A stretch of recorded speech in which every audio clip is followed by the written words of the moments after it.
इस वीडियो में हम डिस्कस करेंगे regarding chapter 10 of C plus plus. और यहाँ पे जो टॉपिक डिस्कस करेंगे that is C plus plus math. So C plus plus math जो है इट इज़ ए लाइब्रेरी। इसको हम as a header file include करते हैं सी प्लस प्लस प्रोग्राम में। और सी प्लस प्लस मैथ जो लाइब्रेरी है इसमें वो सारे इंपॉर्टेंट फंक्शंस हैं जिसकी मदद से हम मैथमेटिकल कैलकुलेशंस या फिर मैथमेटिकल टास्क परफॉर्म कर सकते हैं नंबर्स के ऊपर। ठीक है। So C++ math, C++ has many functions that allows you to perform mathematical tasks on numbers जैसे max and min। ये फंक्शन ऑलरेडी डिफाइंड है मैथ लाइब्रेरी में। तो जब मैथ लाइब्रेरी को हम as a header file include करेंगे किसी भी C++ कोड में, तो उसके फंक्शंस को हम डायरेक्टली यूज़ कर सकते हैं। जैसे मैक्स मिन हो गया, इसमें हमें कुछ भी डिटेल में एक्सप्लेन करने की ज़रूरत नहीं है कि जैसे ये मैक्स फंक्शन क्या है, ये ऑलरेडी डिफाइंड रहेगा मैथ वाली लाइब्रेरी में। ठीक है। तो जैसे कुछ इंपॉर्टेंट मैथमेटिकल फंक्शंस जो कि मैथ लाइब्रेरी में अवेलेबल है उनकी हम बात कर लेते हैं यहाँ पे। जैसे मैक्स एंड मिन है। मैक्स और मिन इन दोनों टर्म से ही समझ में आ रहा है कि मैक्स का मतलब मैक्सिमम फाइंड आउट कर रहे हैं, मिन का मतलब मिनिमम फाइंड आउट कर रहे हैं। और इसमें पैरामीटर्स हम पास कर देंगे। सपोज एक्स वाई पैरामीटर हमने पास किए, एक्स वाई दो वैल्यूज़, तो ये वेरिएबल्स हैं, इनकी कुछ वैल्यूज होगी। तो इन दोनों में से जो मैक्सिमम वैल्यू होगी वो एज एन आउटपुट हमको मिल जाएगी। ऐसे ही मिनिमम का है। सो देखिए, the max X Y function can be use to find the highest value of X and Y. Function तो मैक्स है लेकिन इनमें ये जो है ये पैरामीटर्स हैं, ये वेरिएबल्स हमने एज ए पैरामीटर पास किए हैं। और एक्स वाई में जो भी वैल्यू होगी इन दोनों की मैक्सिमम वैल्यू हमको एज एन आउटपुट मिल जाएगी। सो जैसे एग्जाम्पल है, जब हम सी आउट मैक्स 5 10 करेंगे तो ऑटोमेटिकली ये जो फंक्शन है इन दोनों वैल्यूज़ का मैक्सिमम हमको कैलकुलेट करके रिटर्न कर देगा। और दोनों में से मैक्सिमम क्या है 10, तो आउटपुट आपका क्या आ जाएगा 10। सो देखिए ये कोड रहा, हैश इंक्लूड आईओ स्ट्रीम, फिर यूजिंग नेम स्पेस एसटीडी, फिर int main C out max 5 10, तो आपकी वैल्यू आ जाएगी एज एन आउटपुट 10 क्योंकि ये maximum function maximum of these two values हमें रिटर्न कर देगा। So output would be 10। बस हमने, हाँ यहाँ पे देखिए हर प्रोग्राम में जस्ट फॉर सिंप्लिसिटी लिखा नहीं गया है, बट आप क्या करिएगा हैश इंक्लूड मैथ करके लिख लीजिएगा, हर एक में हैश इंक्लूड मैथ। सो अभी तो जनरल अंडरस्टैंडिंग के लिए हम देख रहे हैं, इसीलिए अभी कंप्लीट सारी चीज़ें यहाँ पे नहीं मेंशन की गई है, बट आप जब इसको एग्जीक्यूट करेंगे तो हैश इंक्लूड मैथ आपको लिखना है। नाउ अब ऐसे ही मिन फंक्शन है, and the min X Y function can be use to find the lowest value of X and Y. X and Y में से जो सबसे कम वैल्यू होगी, मतलब जो मिनिमम होगी, वो रिटर्न हो जाएगी। एग्जाम्पल सी आउट मिन 5 10, तो मिनिमम क्या है 5 है, तो इसका आउटपुट 5 आ जाएगा। फॉर एग्जाम्पल देखिए, hash include IO stream using name space STD, फिर ये मेन फंक्शन हो गया। सी आउट हमने मिनिमम फंक्शन का यूज़ किया, ये दो एज अ इसके पैरामीटर्स हो गए। तो 5 और 10 में से कौन सी मिनिमम है 5 है, so 5 would be the answer. अब C plus plus C math library, उसके लिए देखिए ये तो math C plus plus math functions हो गए, बट जो लाइब्रेरी का नाम होगा वो होगा सी मैथ करके। ठीक है। सो उस लाइब्रेरी के बारे में पढ़ लेते हैं। तो देखिए जब इंक्लूड करेंगे तो आपको मैथ नॉर्मल नहीं लिखना, आपको सी मैथ लिखना पड़ेगा। ठीक है। अदर फंक्शन सच एज, और भी कुछ इंपॉर्टेंट फंक्शंस हैं मैथमेटिकल फंक्शंस, जैसे स्क्वायर रूट के लिए कौन सा फंक्शन है SQRT, किसी नंबर का राउंड ऑफ निकालना उसके लिए कौन सा फंक्शन है राउंड, और नेचुरल लॉगरिथम यदि फाइंड करना तो उसके लिए फंक्शन है लॉग। सो ये सारे फंक्शंस कहाँ मिलेंगे हमको, it can be found in the C math header file. तो कुछ मैथमेटिकल फंक्शंस तो हेडर फाइल में मिलेंगे, और देखिए यदि जैसे मिन और मैक्स है ये प्री डिफाइंड भी रहते हैं, सी प्लस प्लस में नॉर्मल भी डिफाइंड रहते हैं। सो इसीलिए यहाँ पे लाइब्रेरी की ज़रूरत नहीं पड़ी, लेकिन कुछ फंक्शन स्पेसिफिक है जिसके लिए आपको सी मैथ लाइब्रेरी का यूज़ करना पड़ेगा। वो है जैसे स्क्वायर रूट हो गया, राउंड नंबर, नेचुरल लॉगरिथम, इन सब के लिए ये सब डिफाइंड है सी मैथ हेडर फाइल में।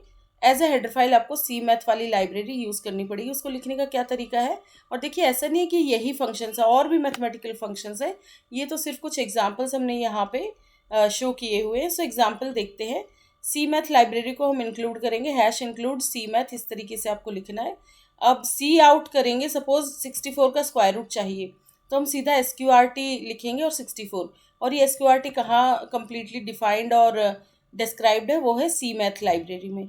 फिर राउंड ऑफ फंक्शन यूज़ करना, तो राउंड 2.6, और लॉग के लिए नेचुरल लॉगरिथम के लिए log 2, इस तरीके से हम यूज़ करेंगे। अब ये कोड देख लेते हैं। हैश इंक्लूड आईओ स्ट्रीम, फिर सी मैथ वाली लाइब्रेरी का हमने यूज़ किया है एज एन हेडर फाइल, ये दोनों हेडर फाइल्स हो गई। आईओ स्ट्रीम तो मैंडेटरी यूज़ होता ही होता है, और जब मैथमेटिकल कैलकुलेशंस का हम यूज़ करते हैं इंपॉर्टेंट फंक्शंस का, तो सी मैथ लाइब्रेरी को भी as a header file include कर लेते हैं। फिर इंट मेन सी आउट, ऐसे आउटपुट लिखा आएगा, स्क्वायर रूट ऑफ 64 इज़, फिर कैलकुलेट करने के लिए फंक्शन हो गया SQRT, वैल्यू हो गई 64। फिर ये है नेक्स्ट लाइन में आउटपुट आने के लिए। फिर नेक्स्ट लाइन में डिस्प्ले होगा round 2.6 to the nearest integer, तो इसका राउंड ऑफ आ जाएगा 2.6 का। और फिर ये न्यू लाइन एस्केप सीक्वेंस है, तो नेक्स्ट लाइन पे ये वाला डिस्प्ले होगा। The natural logarithm of 2 is, log function का यूज़ करेंगे और वैल्यू क्या पास कर देंगे इसमें 2, और फिर नेक्स्ट लाइन पे आ जाएगा। सो ये हो गया हमारा कंप्लीट प्रोग्राम। आउटपुट देख लेते क्या आएगा। आउटपुट देखिए आएगा square root of 64 is, automatic वो कैलकुलेट करके दे देगा SQRT जो फंक्शन है, SQRT 64 8 round 2.6 to the nearest integer. तो इससे जो अप नियरेस्ट इंटीजर क्या आ जाएगा, .6 से 5 से ऊपर है ये वैल्यू, तो वैल्यू आ जाएगी 3। And the natural logarithm of 2 is, 2 का नेचुरल लॉग ये वाली वैल्यू है, तो हमको ये रिटर्न मिल गया। ठीक है, ये हो गया code and this is the output. अब जैसे हमने मैथ का यूज़ किया, मैथ के फंक्शंस का, अब नेक्स्ट टॉपिक है C++ बूलियंस। सो बूलियंस क्या होता है, बूलियंस C++ बूलियंस, बूलियंस सिर्फ दो वैल्यूज़ लेता है। ठीक है, या तो यस नो या ऑन ऑफ या ट्रू फॉल्स, या फिर इस ट्रू को ही 1 कहते हैं, फॉल्स को ही 0। मतलब ये जितनी पॉजिटिव कंडीशन है ये 1 कहलाती हैं, और ये नेगेटिव कंडीशन सारी 0। यस होगा 1, नो होगा 0, ऑन होगा 1, ऑफ होगा 0, ट्रू इज़ 1, फॉल्स इज़ 0। तो इन दोनों में से कोई एक कंडीशन लेता है। बूलियन में सिर्फ दो ही वैल्यूज़ होती है, इन दो में से कोई एक कंडीशन एक्सेप्ट की जाएगी। सो कई बार प्रोग्रामिंग में ऐसा डिसीजन मेकिंग करना पड़ता है यस नो का या ट्रू फॉल्स का, तो उस टाइम हम बूलियंस का यूज़ करते हैं। So very often in programming you will need a data type that can only have one of two values like yes, no, on, off, true, false. For this, C++ has a bool data type which can take the values true or false. So C++ के पास bool data type है, जो कि ये data type सिर्फ दो ही values ले सकता है। जैसे हमने इंट, कैर, इन सब की बात की थी, वो तो कुछ भी वैल्यूज़ ले लेते हैं, लेकिन जो बूल डाटा टाइप है वो सिर्फ दो वैल्यू लेता है, या तो ट्रू दैट इज़ 1 या फिर फॉल्स 0। बूल डाटा टाइप हम डाटा टाइप्स वाले चैप्टर में ऑलरेडी ये डिस्कस कर चुके हैं, इसको और एक बार हम देख लेते हैं। Boolean values, a boolean variable is declared with the bool keyword and can take the values true और फॉल्स। बूलियन वेरिएबल किससे डिक्लेयर होता है, बूल कीवर्ड से, और ये दो वैल्यूज ले सकता है, ट्रू या फिर फॉल्स। एक एग्जांपल हम लेते हैं, जैसे बूल टाइप का हमने एक वेरिएबल लिया जिसका नाम हमने लिखा इज कोडिंग फन, ये वेरिएबल का नेम है। सो इज कोडिंग फन को हमने वैल्यू असाइन कर दी ट्रू, और बूल नाम का और एक वेरिएबल लिया हमने जिसका नाम दिया इज फिश टेस्टी, इसको हमने वैल्यू पास कर दी फॉल्स। तो आउटपुट में क्या आता है, ट्रू के लिए 1 लिखा आएगा, फॉल्स के लिए 0। सो सी आउट जब इस कोडिंग फन करेंगे तो इस कोडिंग फन में जो वैल्यू है वो डिस्प्ले हो जाएगी एज एन आउटपुट, और वैल्यू क्या है, ट्रू। ये वैल्यू इधर असाइंड है, लेकिन ये ट्रू एज एन आउटपुट फिर क्या शो होगा, न्यूमेरिकल वैल्यू आएगी 1। ठीक है, ट्रू के लिए 1 आएगा, फॉल्स के लिए 0। और सी आउट इज फिश टेस्टी, तो इज फिश टेस्टी में हमने वैल्यू डाल दी है फॉल्स। ठीक है, तो आउटपुट आ जाएगा 0। देखिए तो जस्ट ऐसे नॉर्मल, ऐसा नहीं कि यूनिवर्सल कोई लॉ है, आप ऊपर ट्रू लिख सकते हैं, नीचे फॉल्स, कुछ भी लिख सकते हैं, तो जस्ट एन एग्जाम्पल है। ठीक है, सो कोड देखते हैं। Hash include IO stream using name space STD, फिर इंट मेन, ये बूल टाइप के दोनों कीवर्ड्स ये डाटा टाइप्स हैं, और इनका नेम हमने इन वेरिएबल्स का ले लिया, is coding fun, is fish tasty. Is coding fun में ट्रू वैल्यू हमने असाइन कर दी, और इज फिश टेस्टी में हमने फॉल्स वैल्यू असाइन कर दी। फिर इनको एज एन आउटपुट डिस्प्ले करेंगे। Cout is coding fun, is coding fun में जो वैल्यू है वो डिस्प्ले हो जाएगी, ट्रू है तो 1 डिस्प्ले हो जाएगा। फिर नेक्स्ट लाइन में चला जाएगा कर्सर, फिर C out is fish tasty, इसमें फॉल्स है तो 0। तो आउटपुट क्या आएगा, पहले 1 एंड देन 0, ये देखिए। ठीक है, 1 है ट्रू के लिए, 0 है फॉल्स के लिए। अब फ्रॉम द एग्जाम्पल अबव, मतलब ये जो प्रीवियस एग्जाम्पल हमने देखा, you can read that a true value returns 1 and false returns 0. True value क्या रिटर्न करेगी? 1, और फॉल्स वैल्यू रिटर्न करेगी 0. However it is more common to return a boolean value by comparing values and variables. एक boolean value, it is more common to return. देखिए sometimes आप comparison भी करेंगे तो वो कंडीशन यदि ट्रू आएगी तो 1 रिटर्न होगा, फॉल्स आएगी तो 0. और यहाँ हम वैल्यूज़ को भी कंपेयर कर सकते हैं और वेरिएबल्स को भी. सो इसके लिए फिर अब देखिए बूलियन एक्सप्रेशंस की हम बात करेंगे यहाँ पे. C++ boolean expressions. अब boolean expression returns a boolean value which is either 1, true और फॉल्स. जब जैसे मैथमेटिकल एक्सप्रेशन को हम जब इवेल्युएट करते हैं या फिर मैथमेटिकल एक्सप्रेशन को हम वो परफॉर्म मतलब पूरा कैलकुलेट कर लेते हैं तो कोई एक वैल्यू मिलती है हमको. वो वैल्यू कुछ भी हो सकती है, लेकिन बूलियन एक्सप्रेशन को जब इवेल्युएट करते हैं, हम कैलकुलेट करते हैं, तो इसकी सिर्फ बूलियन वैल्यू ही रिटर्न होगी. मतलब या तो 0 रिजल्ट आएगा या 1 आएगा.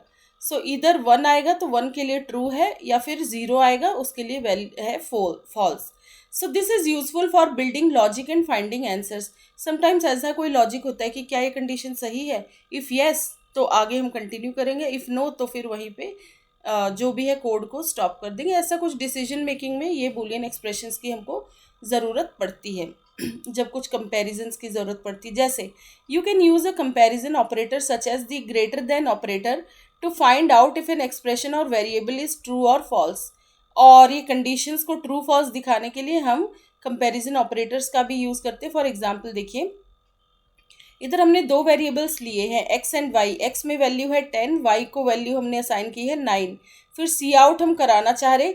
यहाँ हमने डबल कोट्स में कुछ नहीं लिखा. डबल कोट्स में लिखते तो ऐसे का ऐसे आउटपुट आता, बट हमने ब्रैकेट्स में एक कंडीशन लिख दी, x ग्रेटर देन y. तो यहाँ पे बस ये कैलकुलेट होगा कि क्या x y से बड़ा है. एक कंपैरिजन होगा. तो x है 10, y है 9, तो yes x is greater than y. तो ये ट्रू हो गई ये कंडीशन, और ट्रू के लिए तो ये बूलियन वैल्यू रिटर्न करेगा.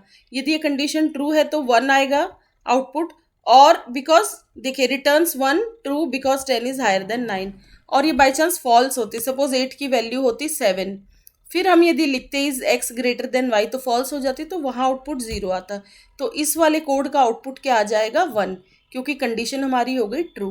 तो यहाँ ये बूलियन एक्सप्रेशन की तरह काम कर रहा है. इसकी वैल्यू या तो 0 आएगी या 1. कंपैरिजन हो रहा ना, क्या x y से बड़ा है? यस, तो बस यस के लिए 1 आ जाएगा. तो ये code hash include IO stream using name space STD int main. Int type के 2 वेरिएबल्स लिए एक्स वाई, फिर एक बूलियन एक्सप्रेशन हमने लिया, क्या एक्स वाई से बड़ा है तो यस, तो वैल्यू 1 आ जाएगी, ट्रू. ठीक है, 1. और एक इजी तरीके से आप लिख सकते हैं, डायरेक्ट वैल्यूज भी लिख सकते हैं. सी आउट इस तरीके से 10 greater than 9, yes, so returns 1 true because 10 is higher than 9. Variables का ना यूज़ करके हमने डायरेक्ट वैल्यूज़ का यूज़ कर लिया यहाँ पे. तो किसी भी तरीके से आप यूज़ कर सकते हैं. जैसे ये वाला कोड हमने ले लिया, hash include IO stream using name space STD, फिर int main C out 10 greater than 9. क्या ये सही है? यस, तो इसकी वैल्यू आ जाएगी 1, दैट इज ट्रू. फिर इन द एग्जाम्पल्स बिलो, इस एग्जाम्पल में we use the equal to operator to evaluate an expression. हम इक्वल टू ऑपरेटर का यूज़ करेंगे एक एक्सप्रेशन को इवेल्युएट करने के लिए. एग्जाम्पल, सपोज एक वेरिएबल है, हमने एक वेरिएबल डिक्लेयर किया x नाम का, इंटीजर टाइप का, उसको वैल्यू हमने 10 दे दी. हम देखिए डिफरेंट कंपैरिजन ऑपरेटर्स का हम यूज़ कर रहे हैं या असाइनमेंट ऑपरेटर्स का, ताकि इधर तो कंपैरिजन ऑपरेटर्स ही हो गई है, उधर ग्रेटर साइन का यूज़ था, फिर इक्वल टू हम चेक करेंगे. तो और एक ये एग्जांपल हो गया इक्वल टू के लिए. इक्वल टू ऑपरेटर से भी हम कंडीशन देख सकते हैं. तो यहाँ क्या है, ये कंडीशन चेक कर रहा है. ये भी एक बूलियन एक्सप्रेशन हो गया कि क्या x 10 के बराबर है, x इक्वल टू 10. ये असाइन नहीं किया जा रहा है, असाइनमेंट के लिए सिंगल वाला इक्वल टू होता है. और जब चेक करते कि क्या x और 10 के बराबर है तो डबल इक्वल टू का यूज़ होता है. ये अब यहाँ पे कंडीशन चेक हो रही है. तो यस 10 है x की वैल्यू, तो 10 के बराबर है, तो ये ट्रू हो गया. तो returns 1 true because the value of x is equal to 10. और आप कोड में थोड़ा वैल्यू बदलेंगे तो एक्सपेरिमेंट कर सकते हैं अपने लेवल पे. 10 की बजाय आप 9 करके देखना, तो वो कंडीशन फॉल्स हो जाएगी, क्योंकि 9 तो 10 के बराबर नहीं है। तो उस केस में 0 दैट इज फॉल्स रिटर्न हो जाएगा। फॉल्स के लिए 0 होता है, क्योंकि9 इज नॉट इक्वल टू 10। तो ये इक्वल टू ऑपरेटर का भी हम देख लेते हैं। कोड है hash include IO stream using name space STD int main. Int x type का एक इंटीजर वेरिएबल लिया हमने, उसमें वैल्यू असाइन कर दी 10। फिर सी आउट कंडीशन चेक करेंगे क्या एक्स 10 के बराबर है। ट्रू है तो यस 1 वैल्यू रिटर्न हो गई। अब और एक एग्जाम्पल ले लेते हैं। अब इक्वल टू का यूज़ करके हमने 2 वैल्यूज़ ली, डायरेक्ट वैल्यूज़ का यूज़ कर लिया सी आउट में, और कंडीशन चेक करें क्या 10 15 के बराबर है। नो, तो फॉल्स हो गई कंडीशन। तो ये एक बुलियन एक्सप्रेशन की वैल्यू क्या आ जाएगी, 0। सो इसकी ये एक बुलियन वैल्यू रिटर्न करेगा, तो 0 आ गई वैल्यू। Return 0 false because 10 is not equal to 15। 10 15 के बराबर नहीं है। तो इसी को कोड के रूप में देख लेते हैं। Hash include IO stream using name space STD, फिर इंट मेन सी आउट। ये वाली कंडीशन हम चेक करेंगे 10 क्या 10 15 के बराबर है, नहीं है। तो ये वाली वैल्यू हमको आ जाएगी 0। इसका आउटपुट हमको मिल जाएगा 0। अब एक रियल लाइफ एग्जाम्पल देखते हैं। Let's think of a real life example where we need to find out if a person is old enough to vote. क्या एक पर्सन एलिजिबल है वोट करने के लिए, मतलब क्या उसकी इतनी उम्र है, is he or she old enough to vote.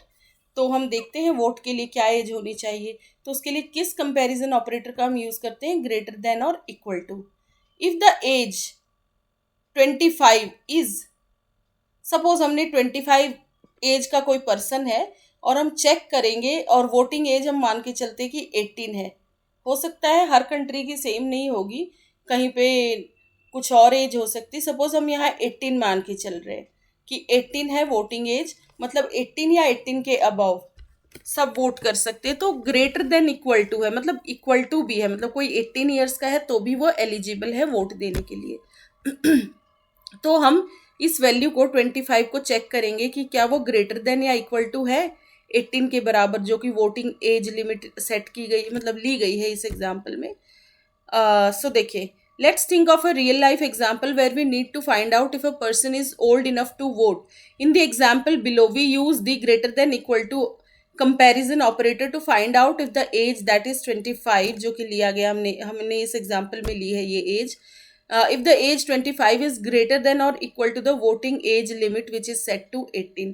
voting age limit हमने 18 यहाँ पे ली है और जनरली भी 18 ही मानी जाती है। सो सपोज 2 टाइप के, यदि हम अपनी कंट्री की बात करें देन सो इंटीजर टाइप के 2 वेरिएबल्स हमने लिए, my age and voting age. My age में हमने वैल्यू दे दी 25 वैल्यू असाइन कर दी माई एज को, और यहाँ 18 वैल्यू असाइन कर दी किसको, वोटिंग एज को। फिर सी आउट करेंगे, कंडीशन चेक करेंगे क्या my age greater than equal to voting age है। यदि ये कंडीशन ट्रू है तो 1 वैल्यू रिटर्न होगी, और ट्रू है तो इसके अंदर जो भी कंडीशन हम पुट करेंगे वो कोड हम इवेल्युएट कर देंगे, और फॉल्स है तो फिर दूसरा जो भी कोड होगा वो हम मतलब एज एन आउटपुट डिस्प्ले कर देंगे। तो देखते हैं कंप्लीट कोड क्या रहेगा, बट कंडीशन हमें इस तरीके से देनी है। कंपेरिजन ऑपरेटर का यूज़ करके ये ग्रेटर देन इक्वल टू वाला कंपेरिजन ऑपरेटर हम यूज़ करेंगे। So see out my age greater than equal to voting age returns 1 true, meaning 25 years olds are allowed to vote. ठीक है, तो 25 तो एज 18 से बड़ी है, so yes allowed to vote, so the person is old enough to vote. ठीक है, कुछ सा कोड देख लेते हैं इसका। Hash include IO stream using name space STD, फिर इंट मेन, 2 इंटीजर्स ले लिए हमने, my age and voting age. My age में कौन सी वैल्यू दे दी, 25, और वोटिंग एज में 18। अब हम चेक करेंगे cout my age greater than equal to voting age, so returns true, meaning 25 years olds are allowed to vote. तो ये ट्रू वैल्यू आ जाएगी, तो मतलब 1 आएगा इसका आउटपुट, तो person is eligible to vote, condition सही हो गई। अब देखो इसी चीज़ को हम एक पूरा एग्जाम्पल के तौर पे लेंगे कि हम क्या आउटपुट चाहते हैं। सपोज पर्सन की एज 18 से लेस हुई तो फिर वो क्या आउटपुट देगा वो भी देख लेते हैं हम। Cool, right.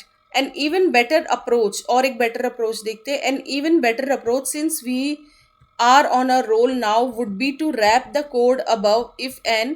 पूरे कोड को मीनिंगफुल बनाने के लिए हम इफ एल्स स्टेटमेंट का यूज़ कर देंगे, so we can perform different actions depending on the result. If में ये वाली कंडीशन पुट कर देंगे, as greater than equal to voting age जो ली है हमने, यदि वो कंडीशन ट्रू है तो इफ वाला कोड एग्जीक्यूट हो जाएगा, नहीं तो एल्स वाला कोड एग्जीक्यूट हो जाएगा। If the condition is true मतलब वैल्यू 1 हो गई तो सी आउट क्या आएगा, ये वाला ओल्ड इनफ टू वोट, और नहीं तो एल्स वाला एग्जीक्यूट हो जाएगा। ये कंडीशन यदि फॉल्स हो गई तो not old enough to vote.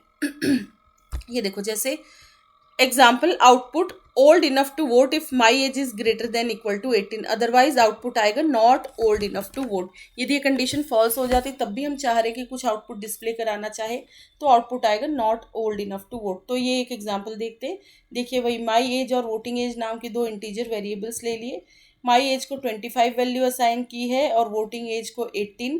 फिर हम कंडीशन चेक करेंगे इफ में, if my age greater than equal to voting age, यदि ये ट्रू है तो ये सी आउट वाला जो इफ के अंदर है ये एज एन आउटपुट डिस्प्ले हो जाएगा ओल्ड इनफ टू वोट। तो यहाँ पे ट्रू है ये कंडीशन, यस 25 ईयर्स 18 से बड़ा है, so old enough to vote आ जाएगा। बट बाई चांस आप कुछ और वैल्यू देते जो 18 से कम होती तो ये वाली कंडीशन फॉल्स हो जाती।